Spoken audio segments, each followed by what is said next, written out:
En el video anterior explicamos la controversia que hay en el uso del nombre de América. También vimos que el continente americano puede ser visto de maneras diferentes. En este video vamos a hablar sobre Norteamérica. Desde México, hablemos del continente americano.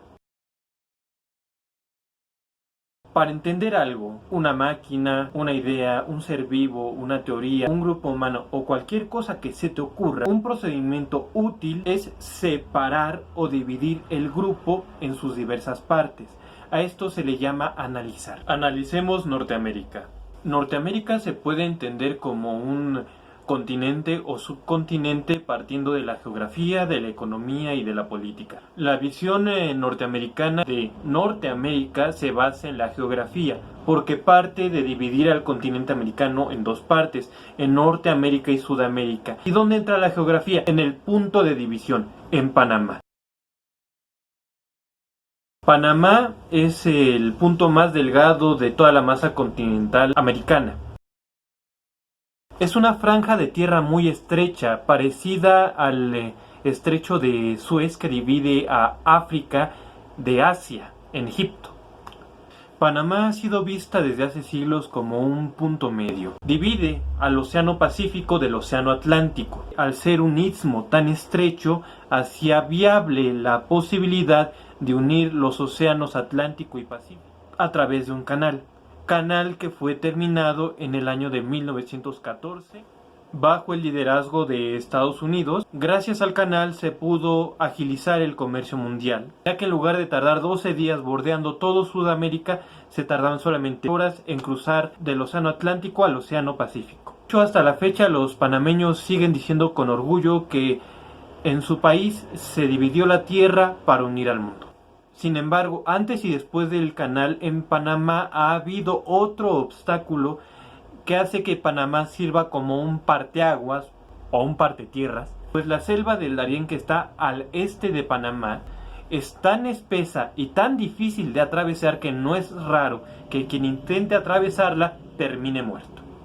Para acabar pronto. Incluso la carretera panamericana, pensada para unir Alaska con Argentina, se corta en Panamá y después continúa en Colombia, porque hasta la fecha es imposible abrir una carretera a través de la selva del este de Panamá.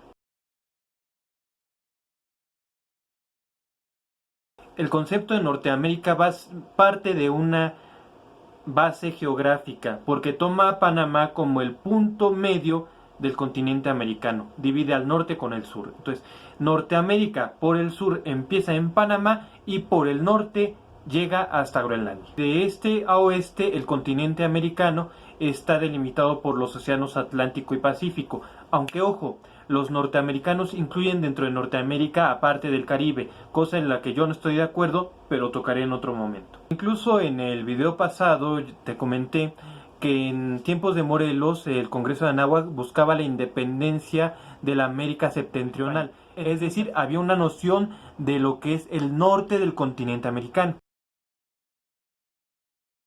Ahora, ¿por qué Norteamérica también conlleva una noción, una perspectiva económica? Desde el siglo XIX hasta la fecha, el país más desarrollado de la región ha sido Estados Unidos. Y todos los países alrededor de él, Canadá, México, Centroamérica y el Caribe, han sido influenciados o integrados económicamente a Estados Unidos en diferentes grados y en diferentes momentos. Desde luego, ¿cómo ha ganado Estados Unidos esta importancia? Evidentemente lo ha logrado a través de guerra, pero antes y después de las guerras lo ha logrado a través de las relaciones comerciales, las cuales ha fortificado y consolidado en los últimos años a través de los tratados de libre comercio. El más importante recientemente es el Tratado de Libre Comercio, o el llamado NAFTA, que permite la libre circulación de bienes y servicios entre Canadá, Estados Unidos y México. Algo que el presidente Salinas de Gortari nos vendió como las mil maravillas, pero que en realidad es desventajoso, ya que las maquilas mexicanas no pueden competir contra la industria moderna de Estados Unidos y Canadá. Es irrisorio, pero eso ya es otro tema. Sobra decir que recientemente el Tratado de Libre Comercio ha sido actualizado en el llamado TEMEC. Centroamérica y República Dominicana también firmaron en conjunto un Tratado de Libre Comercio con Estados Unidos. Un país cercano a Estados Unidos, Cuba es la excepción. A principios del siglo XX, Cuba funcionó como una colonia de Estados Unidos. Después de la Revolución Cubana, Cuba se sale de la órbita estadounidense y por eso es bloqueada económicamente, hasta la fecha. Ahora, hay que entender algo. Los intereses económicos siempre o casi siempre conllevan intereses políticos o intereses territoriales, geopolíticos. Desde sus inicios, Estados Unidos siempre ha buscado anexionarse territorios vecinos o cuando menos influir notablemente sobre ellos.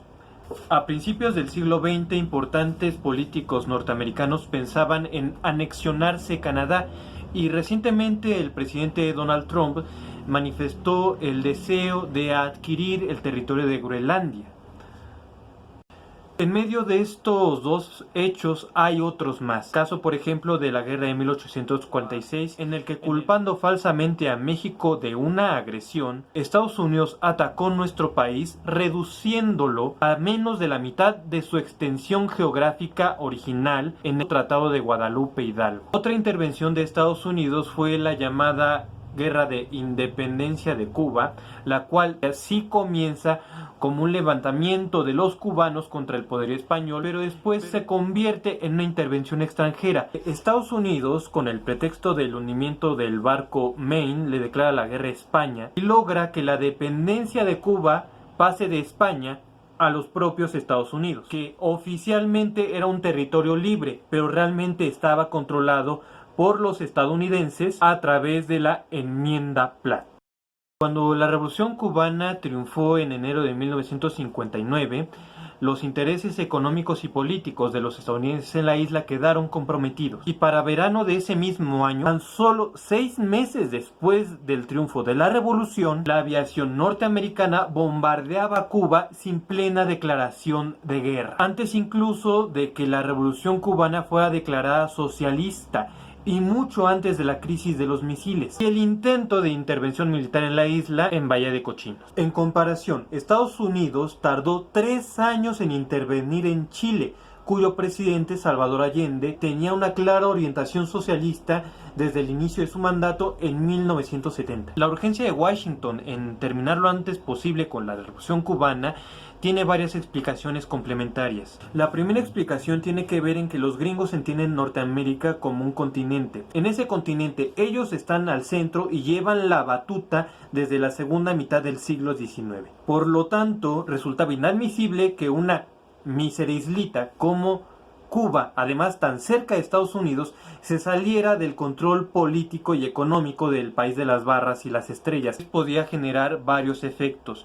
El primero es que Cuba sentaba un precedente para que otros países de la región y de Sudamérica se intentaran desligar de Estados Unidos. La otra, hay que entender que la Revolución Cubana ocurre y triunfa en el contexto de la Guerra Fría. En la Guerra Fría, Estados Unidos es asumido como el líder del hemisferio occidental y de los países capitalistas. En este contexto, la actitud contestataria de un país del hemisferio occidental ponía en entredicho el liderazgo de Estados Unidos, sobre todo si ese país estaba tan cerca de las fronteras del sur de Estados Unidos y sobre todo si era una islita aparentemente débil. Aquí nos damos cuenta de varias cosas. Primeramente, la importancia que tiene el concepto de Norteamérica para los gringos.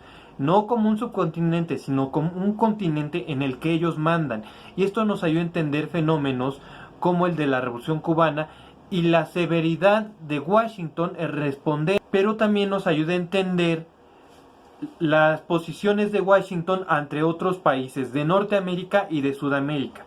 ¿Qué relación tienen los países sur y las regiones sudamericanas respecto a Estados Unidos? Fácil y sencillo. Lo que caracteriza su relación es que están más lejos de Estados Unidos. Punto clave, porque ahí Estados Unidos tiene mayores dificultades en imponer su voluntad y sus políticas en los países del sur. Vamos a poner un ejemplo. Hace unos cuantos meses había una crisis migratoria por las caravanas de migrantes centroamericanos que atravesaban México para llegar a Estados Unidos.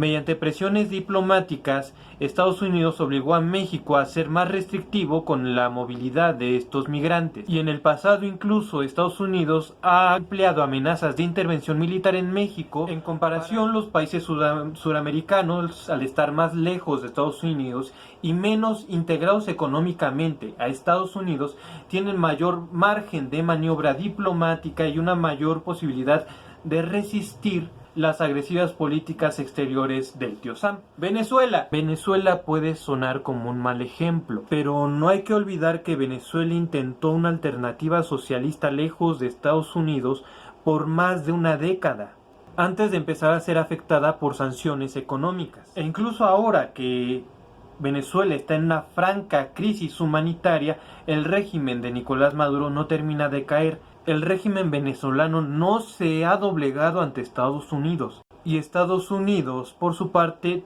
no se termina de animar a intervenir militarmente en el país suramericano, aunque tiene bases militares en Panamá y en Colombia, al lado de Venezuela. Ahí hay algo interesante. Según lo que hemos visto hasta ahora, la visión del continente americano como dos continentes en realidad ayuda a entender la injerencia de Estados Unidos en otros países de la región, y con gran probabilidad esta injerencia se deba a su modo de entender el continente americano. En esta visión, Estados Unidos queda en el centro del continente llamado Norteamérica. Es una visión con cierto matiz imperialista. Ahí está la utilidad práctica de esta forma de ver el continente, pero irónicamente pienso que también ahí está su debilidad, y pienso que es una visión que habrá que ser reemplazada, porque ni Estados Unidos ni el resto del mundo son lo que solía ser. El mundo ya no es igual. Necesitamos ver nuestro continente y el mundo en términos más humanos.